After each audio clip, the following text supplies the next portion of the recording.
Good morning and welcome to Inside South Florida. I'm Dave Aizer. Today, Miami native DJ Obscene is an international superstar. Meet the man, the myth, the Mixmaster. Plus, a brand new liqueur that launched here in South Florida wants to send you to Paris. We'll explain. And we've got hot summer hair tips for guys and girls. That and more as Inside South Florida starts now.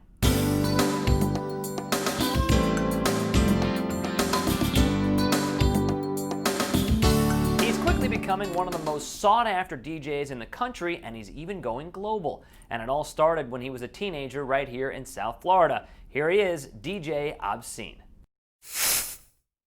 DJ Obscene, the man, the myth, the legend. Good to have you here. Oh, pleasure to be here, man. Thank you. So first of all, let's start with the name, because I'm assuming on your birth certificate it does not say DJ Obscene. Yeah, it definitely doesn't. Right, so how'd you come up with that? It was really a thing in middle school, actually. When I was 14, I had one of my friends suggest the name from an Eminem song. He was like, oh, I like this line. It's just me. I'm just obscene. And I was like, oh, that's pretty cool. So then I wrote up a sheet of paper. I wrote 2 names on it, and I passed it around my classmates. And I asked them, hey, which name do you like better? And it was between Obscene and Intense, and I'm glad they picked Obscene. Have you met Eminem? Because you've met a ton of guys. Have you met him? Yeah, no, I haven't met him. Is that your icebreaker when you meet him? Probably, yeah, definitely. I can tell you from personal experience, this is a little bit of a side note, but let me impart my wisdom to you. I used to get told that I looked like Pete Sampras. And then I met him, and I told him that. He could not have been less interested. So I'm just saying, if you use that with Eminem, be prepared for him not to care. Yeah, and be like, oh, yeah, that song, oh, whatever. Right, yeah. He may not care, but don't take it as a slight. Oh, yeah, no. So you mentioned that this all happened, when you were pretty young. So yeah. You got off to a really early start. In fact, of all the things that you've done, one of them that's maybe the most impressive is that at 16, you had a show on Sirius. Yep, I had a show on Sirius Satellite Radio at the age of 16. I had an hour-long show on there playing hip-hop, and it was fun. It was a great experience. It was my first radio experience, my first shot. My friend Ronnie Triana over there at Sirius, he gave me the opportunity, and he said, hey, this kid's 16, but he's got skills, and he's dedicated to what he's doing, so that was a great first radio opportunity for me. But I'm sure that you still spent a lot of time and energy on your algebra and your geography and your home ec. Yeah, before I decided to start DJing, yeah, because I was very into school. I was a straight A student, honor roll, all that, high GPA, and then I decided to start DJing, and that was it. I just abandoned it because I really felt a passion for it, and I really knew, like, this is what I'm going to do with my life. I made a decision, even though it's crazy for a kid that's 14 years old to tell his parents and tell his friends, hey, I'm going to be a DJ, and that's what I'm going to do when I grow up. Everybody was looking at me crazy. I had family members calling my dad, like, make sure he goes to college, make sure, this and that, and, thankfully my parents were cool enough to allow me to pursue my dream, and that was it. I mean, that's so great. So they must have been a little taken aback. Oh yeah, definitely. It's not like you said, I want to be a surgeon or a lawyer or a baseball player. I mean, you chose something a little more random. Yeah, definitely random, especially with how well I did in school. I could have been a lawyer. I could have gone on to do great things in educate, with a formal education, but I just had to follow my heart and follow what I really love doing, which I encourage everybody to do because there's nothing like waking up every day and doing what you really love. Yeah, no, you're absolutely right. Well, all right, so you got off to a great start, and now you have a big summer coming up. You got a lot going on this summer. Okay, so iHeartRadio Pool Party, what's that all about? It's actually the second annual iHeartRadio Ultimate Pool Party. They have Afrojack performing, Kesha, Pitbull, Hometown Hero, Iconopop, and Cruella. They're all going to be performing poolside at the Fontainebleau Hotel.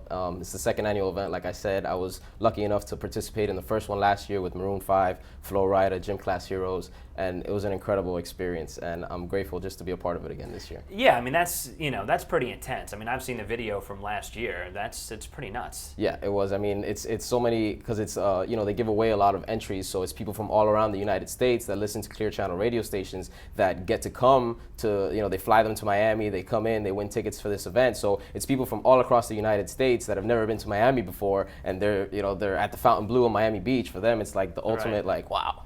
Yeah, I mean, it is 150 degrees, but, what are you going to do? This is really cool. So last year, you were one of 4 nationwide DJs to be chosen to participate in the iHeartRadio Festival, in Vegas, too? Yep, we were in Las Vegas after I had such a great outing at the iHeartRadio Ultimate Pool Party that they asked me to come to the iHeartRadio Music Festival, which is obviously one of the biggest music festivals, one of the biggest gathering of all the biggest artists in music in Las Vegas, and I was very honored to be chosen, like you said, out of 4, among 4 other DJs in the United States to be a part of it. So we have a motto on our show: what happens in Vegas gets revealed publicly on Inside South Florida. So if you have been burdened with some like secret, something you've got to get off your chest, now's your chance. Definitely not anything that I could talk about on TV, but I definitely did see some crazy stuff backstage at the iHeartRadio Music Festival that I definitely can't comment on. But you know, there was some people stumbling in and out of the arena and stuff like that. But so you've seen a ton of celebrities. Have you ever seen one? You don't have to name names. You've just been so blown away, like jaw dropped with something they've done or said. They do some weird stuff. Once again, nothing that I could talk about here, but you know, so I remember the one celebrity that sticks in my mind when I met Timbaland. He was somebody that I looked up to so much, and I met him. He hosted one of my mixtapes back in 2007, 2008, and I was just, I was a little starstruck just because of his talent and how much I appreciate his music and what he's done for the music industry. That he was one that I was really like, wow. And he was cool? Oh, yeah, super cool. It's nice when you meet someone you look up to and they're cool. Of course. Yeah. Sometimes they're a jerk, but I won't name names either. Yeah. All right, so in addition to the million other things you got going on, you're going to Cannes? Yeah, I'm going there this month. It's going to be my first time in Europe, so I'm definitely excited. I'm going out there for the Cannes Lion International Festival of Creativity. So I'll be out there for Clear Channel, representing Clear Channel, playing all their after parties. So I'm definitely looking forward to it. Yeah, first time in Europe. That's pretty neat. Yeah, first time in Europe, playing on a yacht in the middle, you know, south of France. It's going to be nice. Don't you want to go back to all those people in high school that were like, what are you doing? And be like, hey, I'm going on a yacht in Paris. What are you doing with your life now? I mean, there wasn't that many people, actually, because most people actually believed in me and supported what I was doing. So there were a few, but I don't need to call them up or show. They already know what's going on. But the one person that you were just unable to date, you just couldn't date, don't you just want to be like, hey, remember me? Trust me, they know. They know? Yeah, okay, good. What are some of your favorite places in South Florida to play, to spin? I mean, in Miami, really right now, I'd say my favorite spot in Miami is Hyatt at the SLS. I like the vibe over there. It's really cool, really laid back. In Fort Lauderdale, Broward, definitely vibe in Las Olas and Passion at the Hard Rock. Those are my 2 spots that I have residencies at now in Broward. And I love playing at those spots, especially the crowds in Broward.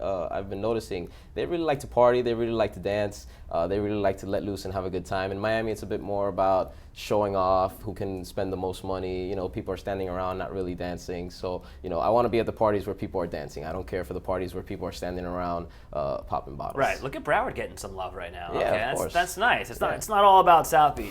And you're on Y100. Yep. Right. On there Fridays and Saturdays. Yeah. So how are you enjoying that? It's great. I've had my radio show on there for 3 years now, and that's really what started and sparked all of this. What I was able to create off of that radio show, and it's a blessing. You know, my program director Alex Tier and Mac at Night, they gave me a great opportunity over there on Y100 to showcase my skill to South Florida, and it's been great. The feedback is awesome. The interaction with the fans, getting to break new music. I love everything about it. Do you do weddings, bar mitzvahs, quinceañeras? Do you do that stuff too? I might do maybe 1 or 2 a year by special request. You know, if they can work it out and get me there, I'm definitely up for it.